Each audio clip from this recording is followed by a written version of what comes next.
The Dems are still fighting the Republicans. People are quitting TSA. People are not getting their checks. They're having to go get other jobs. We're having to worry about sleeper cells. Operation Epic Fury is still into play. And one thing they want us to forget is the rampant fraud in Minnesota. But we're going to keep on harping on this, and we're going to keep on looking into it. They're trying to sweep it under the rug. But I digress. Let's start the show. Hey, boss, he ain't working. Convicted fraudster is connected to state grant money awarded to a Minnesota school district. For months, investigative reporter Eric Rasmussen has been pushing for transparency and asking who's looking out for taxpayers here. Well, Lindsay, Kevin, the state gave Faribault Public Schools nearly $1 million. It was a grant to prevent drug abuse back in 2022. We're following up now because one of the champions of that cause was charged with fraud just months after the money started flowing. We need help. They're the first words on this application to the state for $1 million grant. Now 5 Investigates is connecting those words to the woman who said them. Lou Ali. I hope I'm pronouncing that correctly. Lul Ali. We need help. It's not just a school. We need help. Big help. Months after urging the Faribault School Board to go after grant money from the state in 2022, prosecutors charged Lul Ali with stealing $5 million from taxpayers. She's now one of more than 50 people who pleaded guilty to fraud connected to feeding our future. With this lady and a group of people over the last 3 months about it. These recordings reveal Ali played a key role in the school district pursuing the grant from the Minnesota Department of Human Services to fight drug abuse within Faribault's minority population. At the same time, she was actively stealing millions of dollars from taxpayers. What did you think when you learned that? And I will say that was quite a shock to us. That was not something that was known to us during that time period. And that is something that the district took as a giant blow. And we did then really start vetting who was it that we were working with. Okay. Granted, you started vetting. But why weren't y'all vetting prior? Because, like, think about it like this. This is how I look at this whole ordeal for as her getting grant money from the school district. Where is her data about drug abuse? Where is the data? How did she back up her data? How can you challenge somebody and they don't bring no data? They just say, we need this money. So I'm curious to know, how did they give you data showing that in the minority community, this is what's going on with the drug use and so forth and so on? Where's the data to support her claims? And I think this is, they're just going for word of mouth. And I think that's what's going on in Minnesota. They was just going off of word of mouth. All these people putting in applications, telling the sob story, and then y'all just giving them money left and right. Ridiculous. But shoot, the IRS, everybody, I get a hard time. Let's keep it going. That's not the only question we had for Faribault Superintendent Jamie Benty. When the money's coming to the Faribault School District, where does the buck stop when it comes to accountability? Well, I mean, that's an easy answer. It's me. Mr. Chair, the motion passes 5-1. Thank you. Former school board member Richard Olson was the lone no vote on accepting the grant from DHS. Was something funny with that. It's something strange. Later, he said getting information about how the district was spending the money was difficult. It's just not given to the board. It should be for the whole board and not to a selected group. And you've asked for updates before? Oh, yeah. And do I get them? No. Does the district have a transparency problem? I don't believe we have a transparency problem. By the time I showed up to speak with the superintendent at a public meeting, we had already spent 6 weeks asking the district how it spent all of that grant money. Now, after an open records request, they sent us this stack of documents. But there really wasn't much detail in here beyond total amounts for salaries and payments to nonprofit partners. So we pushed for more. Did you ask anybody here at the district how these partners were performing? So I have not. That has not made it to my level at this point. 2 days later, we got a new stack of records from the district. Finally, details about how it spent $979,000, receipts for new soccer goals and other equipment for a Somali youth soccer league, as well as accounting for after-school programming and youth engagement events.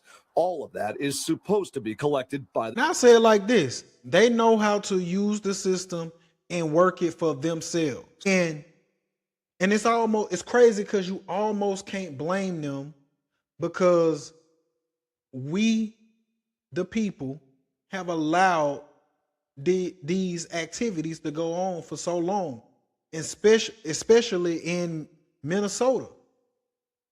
Ain't no way y'all didn't see this. It's no way. You can't tell me everybody is incompetent. It may be a few. It may be a few stragglers here and there, but you're not going to convince me that everybody is incompetent. No, y'all just look the other way. And then when y'all didn't go look the other way, they would just blame it on race, y'all being racist. No, see, that's why America, no, we got to start calling stuff out. I don't care if you're white. I don't care if you're black. I don't care if you're, I don't care who you are. No, we got to start calling it out. A spade is a spade. Right is right, wrong is wrong. It's ridiculous, man. It's crazy. Major developments in the massive Feeding Our Future fraud investigation. More defendants are taking plea deals now, all to avoid trial, just as the U.S. Attorney's Office faces a wave of high-profile resignations.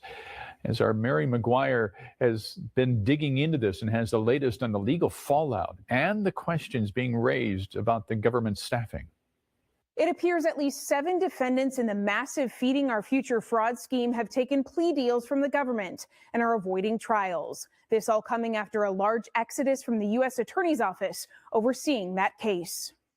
Court records indicate a number of Feeding Our Future defendants may be ready to take plea deals from the government and avoid an April trial. Scheduled court proceedings on the docket next week are now listed as plea hearings for 7 individuals with family ties, including Sulman Youssef Mohammed, whose company is accused of stealing $10 million from the federal child nutrition program. The group had tried to get the trial moved out of Minnesota, but a judge denied the request. The apparent developments come as the U.S. Attorney's Office is dealing with a major loss of talent and experience, with at least 14 attorneys resigning from their positions since January amid Operation Metro Surge. And as you can see, like, chaos is still just a brewing.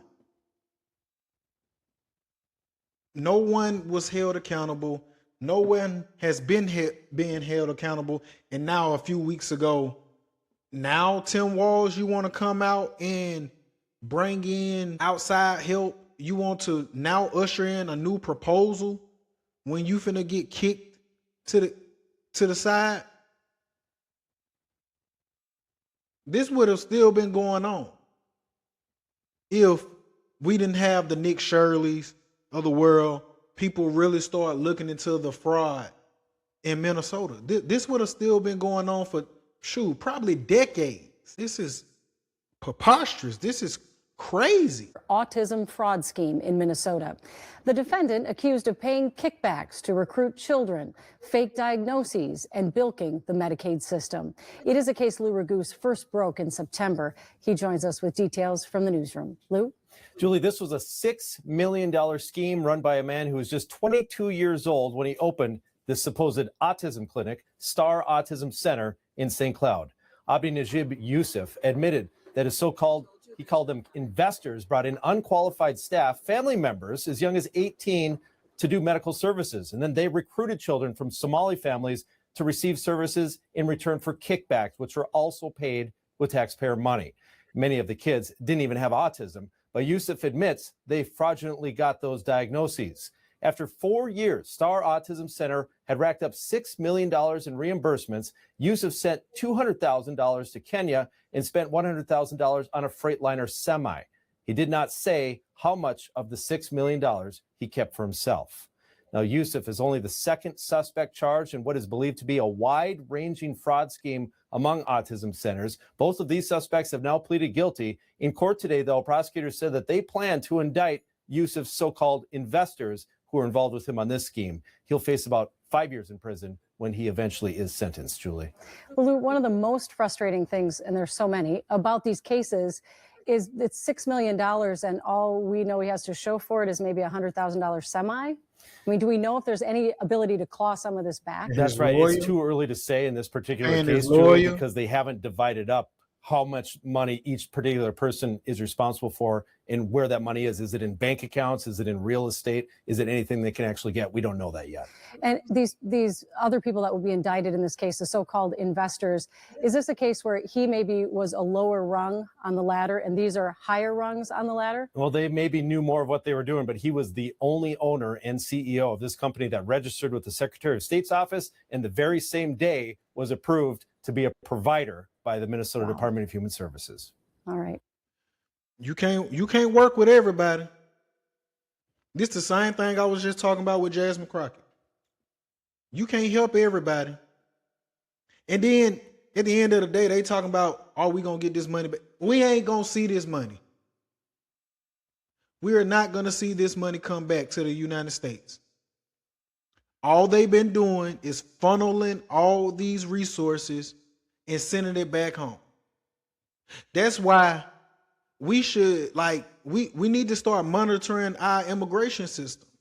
If people are not coming over here to assimilate, all they're doing, we just gonna work or we gonna commit fraud and send the money back. That money is not flowing back into the United States.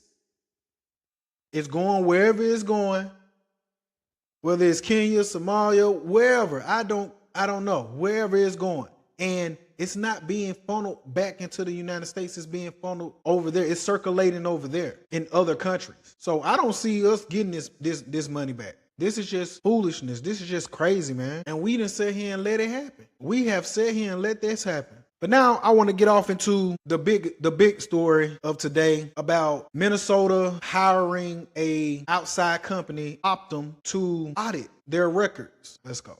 Are calls for more transparency as the state works to address fraud in Medicaid programs.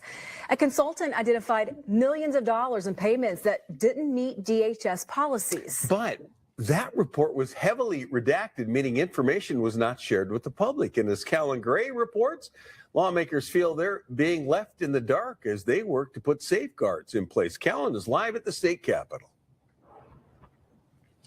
DHS has testified here this session that lawmakers are treated like the public when it comes to accessing security data, which is a reason why they received a redacted report. But lawmakers say they can't do their job until they get full access. Page after page of redactions. What is the information we're even looking at? There's so much black, it's hard to even know. This report released earlier this year by Optum, a consultant hired by the state to review 14 programs flagged as high risk for fraud by the Department of Human Services.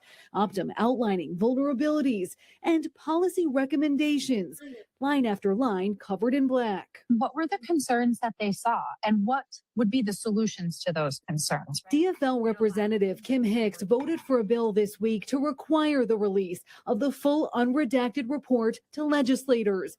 It passed on the House floor with bipartisan support. The bill is passed. Now it's up to the Senate. I want to know what they have identified as key vulnerabilities and also how we can change policy to save taxpayers money. Republican Senator Jordan Rasmussen says, however, the Senate version would unredact the report for the public to access to. Why do you feel it's important that the public have access to those parts?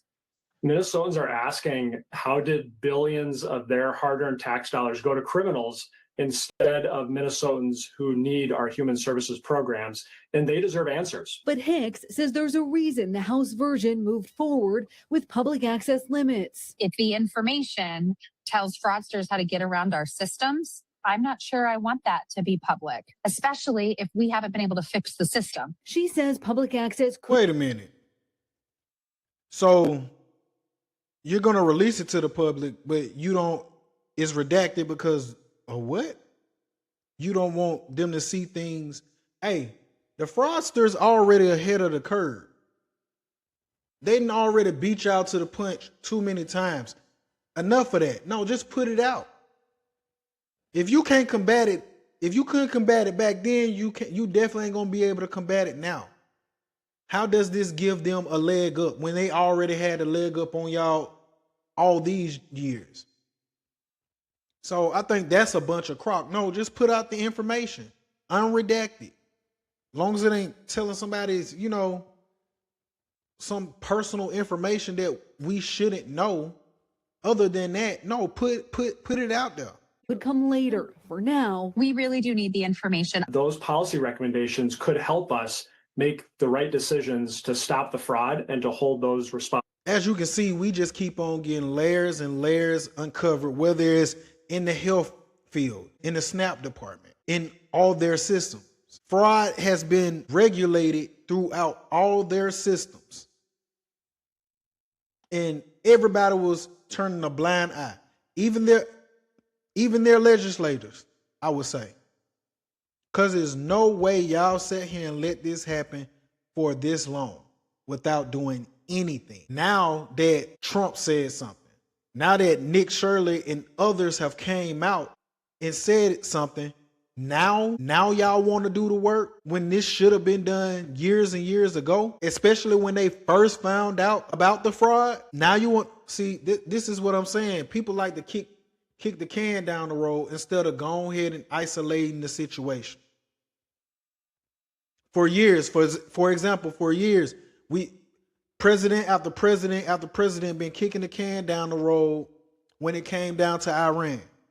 Now Trump is in office, back in office. He's just like, nah, man, we got to go ahead and get rid of this right now. This is how leadership should be operating. But I digress. Sippers, y'all let me know how y'all feel about this. Hey, we got to stay up on their heads, man. We got to stay up on their necks because no, we can't let all of this fluff distract us from the fraud that's happening in Minnesota. Let me know what y'all think in the comments. Remember to like, share, subscribe, and hit that notification bell. It's your boy Mercy. I'm out.